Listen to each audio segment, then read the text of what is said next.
உள்ளிட்ட 22 மாவட்டங்களில் அடுத்த 3 மணி நேரத்திற்குள்ளாக மிதமான மழை பெய்ய வாய்ப்பிருப்பதாக சென்னை வானிலை ஆய்வு மையம் எச்சரிக்கை விடுத்திருக்கிறது. இது தொடர்பான கூடுதல் விவரங்களை நம்முடைய செய்தியாளர் லிபிகாவிடம் கேட்கலாம். லிபிகா, வானிலை ஆய்வு மைய எச்சரிக்கை குறித்த விவரங்களை பதிவு செய்யுங்கள். அபிநயா, தமிழகத்தில் சென்னை உள்ளிட்ட 22 மாவட்டங்களில் இன்று பிற்பகல் 2:40 மணி வரை மழைக்கு வாய்ப்பிருப்பதாக சென்னை வானிலை ஆய்வு மையம் தகவல் தெரிவித்திருக்கிறது.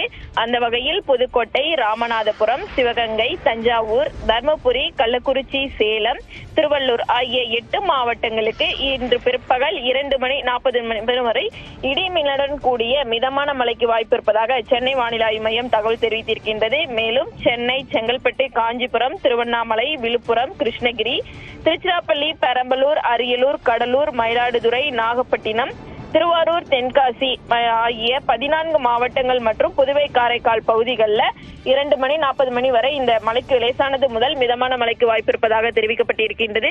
தமிழகத்தில் அடுத்த 2:30 வரை ஓரிரு மாவட்டங்களுக்கு மழைக்கான வாய்ப்பு இருப்பதாக சென்னை வானிலை ஆய்வு மையம் தகவல் தெரிவித்திருக்கின்றது. அபிநயா, விரிவான விவரங்களுக்கு நன்றி லிபிகா.